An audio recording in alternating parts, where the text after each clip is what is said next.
Hi there, Steve Arterburn here. Thanks for going deeper with me, and we're going deeper into marriage. We want the magnificent marriage. That's what I've titled this. And a lot of times we think magnificent marriage is far beyond any possibility, and I'm here to tell you, God does miracles. He's got to have some willingness many times to do it. And it doesn't occur when we try to change somebody else, but we really go to work on ourselves. And so today I want to talk about probably one of the most difficult areas in marriage. A lot of times people say that finances and kids are the two things that cause the most conflict. I don't know if that's true or not, because I think this is one of the biggest ever. And you know, I'm no Dave Ramsey, and anytime you want some really solid advice, Dave Ramsey, he's the guy. And you know, Financial Makeover, all those books. Just go to Amazon, Dave Ramsey, you can find all sorts of books. Because that is one of the great things that we can all do to improve our finances. And the younger, of course, the better to improve finances, is we can read some books. We can hear somebody else's perspective. There's a great website, I was in debt, now I'm not. And it's just got some very practical things there that I would refer to you. But today, I'm going to talk to you about a philosophy that I learned when I started Women of Faith back in 1996. I got to know one of the most successful people I had ever met, Lucy Swindoll, Chuck Swindoll's sister. And I have to tell you, few people in my life have I ever felt more honored to be a friend of, because quite frankly, she doesn't let a lot of people into her inner circle. So way back in 96, we became friends through Women of Faith, and we would go on these trips together, mission trips. We would go to India, Africa, kind of traveled all over the world. And she was a delight. We put her as the last speaker at every conference. And that had an impact, of course. If you were the first speaker, usually that was Sheila Walsh, you would sell a lot of product that weekend because people had heard your talk. They want to be a part of you. Lucy was willing to give up all of that. She didn't need the money to be the last speaker, because some people, a lot of people, simply came to hear her. And once they heard her speak, well, when they came back next year, they would not leave without hearing her. So I'm going to tell you what she taught me. I think this is what her father, and you know, she had an amazing father who, well, he was the father of Chuck Swindoll, who may be one of the greatest preachers of all time. Well, I know he's one of them. He might even be the greatest preachers of all time. And then Lucy's brother, Orville, who I loved getting to know, was a missionary and just had an amazing life of serving God. And then here's Lucy. And I believe it was her father that taught her the 5 things to do when you get money, 1 for each finger, which I love that. So we'll just go through it.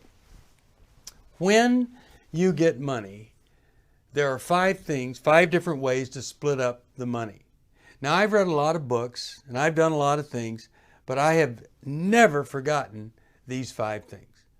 Now, first thing is you need to tithe some of the money. Now, tithe means 10%. If you look at the Bible, if you look at Scripture, people say, well, tithing was in the Old Testament and not in the New Testament. That is not true. They say, well, tithing is something that they taught in the Old Testament, but Jesus never taught tithing. That is not true. In fact, when Jesus was admonishing the Pharisees, he said this. He said, you know, you're so careful to tithe, even, you know, a little down to the penny, but you don't take care of your own family financially. And then he said this, of course you should tithe. That's a quote from Jesus. And then he said, but you should also do other things. If you look at the tithing principle, it's like if we really followed God's plan, it would be like it's not our money. The first fruits belong to the Lord. Now imagine this. You had a vineyard. You were hoping for the grapes to come in. And then they finally do. And you take the first grapes. The only guarantee that you're going to have a crop, first grapes, and they went as a sacrifice to the Lord. 10%, first fruit, right off the top. It's not even yours. Wouldn't it be great if everybody, can you imagine, if everybody thought that, lived that, and gave that way? Churches would have such huge budgets to minister to other people, to pass out food and all sorts of other stuff. It'd be so great.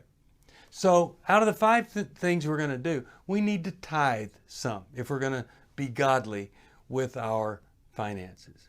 Now, along the same line, and I'll just give it to you differently, she put it at the end, and I'll say it that way at the end, but we want to give some. So tithing, it's like, it's not even ours to mess with. You just give that to the church.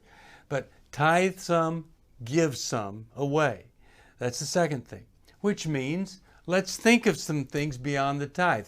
Maybe it is just giving away some money to somebody I know that needs it. Maybe somebody doesn't have a car and I work on it. So that's the giving away part.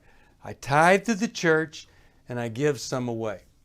The other thing that she said was we need to save some. Now, and when she would say save, then this would be liquid cash that would be available to us at all times, and so we would save it. And a lot of people would say in savings, it would be great to build up, to have 6 months of your salary in savings where you could access it easily. And then we need to, we're tithing, we're giving, we're saving, and we need to spend some. We need to spend some.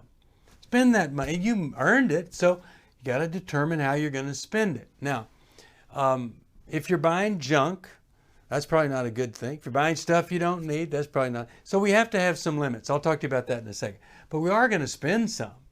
And we're going to take some care of obligations. Got to pay utilities and stuff. But spending. But then there's this other thing that's not just saving, it's investing. So I want to think about taking some of that money and investing it, and so that later I've got money from my money. And you know, you don't have to do it and invest it or create something that doubles the money every 5 years. You know, that's 12% interest, I think, doubles your money about every 5 years. You just need money building on top of money to make you more money. And then you've got it for retirement. So when we get money, according to Lucy, and I endorse it, we want to tithe some, we want to spend some, we want to invest some, we want to save some, and we want to give some away. Those are the 5 things. Now let's talk about some principles. Debt. Debt on a depreciating asset is a pretty tough thing. Whenever you can pay cash for anything, it's a great thing. Now most people are going to have a mortgage, so you get the mortgage, but you go right about paying off that mortgage and getting totally out of debt, and you'll never ever regret it, paying off that mortgage. My wife and I, we did this without even knowing it. We had a bookkeeper, and we had it set up that with the bookkeeper that our checking account would automatically pay the mortgage, but the bookkeeper set it up where the mortgage company would, on a separate transaction, take it from the account. And then the bookkeeper unknowingly wrote out a check. We were paying 3 mortgage payments a month. So pretty quickly, we couldn't figure out, where's all this money going? Why don't we have any left? And boy, I'll tell you, we missed it. But we paid down that mortgage quite a bit through those triple payments.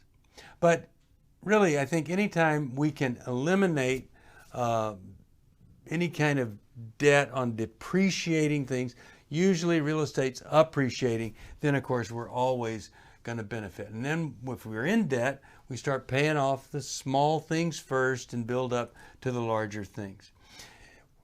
The other day, we got a cell phone. We upgraded my son's cell phone, and I was in the AT&T store, and the guy said, I see that you do automatic payments, and you are saving money on every line. He said, you have 5 lines from your kids and wife and you.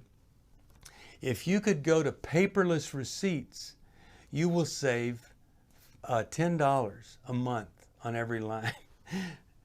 Why wouldn't we do that? $50 savings on a phone bill. So you want to look at things like that. Auto payment, paperless receipts, things like that really can help us to do the best with the least amount of money, can save us an awful lot of money. So you want to explore that. Maybe you explore one thing at a time. If you're making payments on cell phone or utilities or whatever, there may be some savings there that you've never looked at. I would also say that, you know, it's so easy to click on something and subscribe to something or buy an app and they charge you $1.99 a month. Pretty soon you're paying $19.99 because you've got 20 apps. So review your subscriptions. Look inside that smartphone and see what you might be paying for that you don't want to be paying for. And then another big thing that we do 3 times a day, some people more, is we eat. And there's another area to look at. Just how often can you afford to eat out? The big meal. Probably not that much. And how much can you afford to buy in fast food? Probably you're doing more fast food or more coffee out than really you're able to do. That's what we find most commonly. Can I take my lunch? Can I buy groceries in a different way than I do? I think some people get overly obsessed, spend too much time on coupons, but maybe there's some things that I can do to save on groceries. But I really have to look at what am I consuming and how could I change that consumption in the area of food to benefit me long term. If you have an employee match into a retirement fund, it would be foolish not to take that match. You know, we have a minimal match that we can do at New Life because we're not for profit. But anybody not taking that it's just free money. So you want to be sure you're setting aside enough money that can be at least matched by your employer.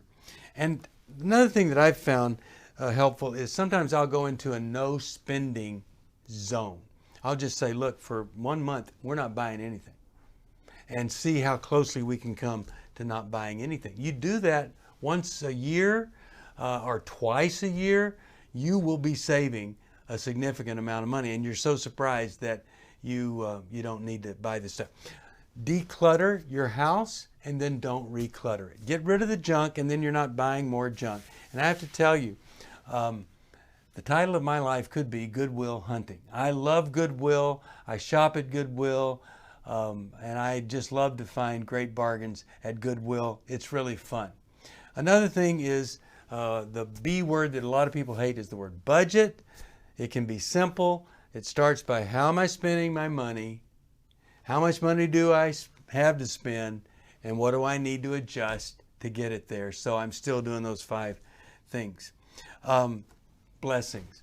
Finances are a blessing. To have $1 is a blessing. Be sure that you're grateful. And then one bonus point before we go. Anytime you can create something that you could sell later is always a good thing. So some people start a little business and they try to grow it in some way so they can sell it when they're ready to retire. For some people, that's a service organization. Some it's buying into a piece of a franchise or something. But I'm just going to put this in your bonnet there. Think about, is there anything with my talent, skills, or interests that I could start to build that would help other people? People would buy that service and I could sell it later. That's something to think about. God wants you, all of you, including your finances, and when both people in a marriage get on board with finances, man, it's a great blessing. I hope something I've said has helped you. If you need some help, you call us at 1-800-NEW-LIFE. We'll continue the series tomorrow, so I hope you'll join me then. In the meantime, if you really need some help, go to the website, look at all the stuff we have at newlife.com, or call us 1-800-NEW-LIFE. Thanks for watching. See you tomorrow.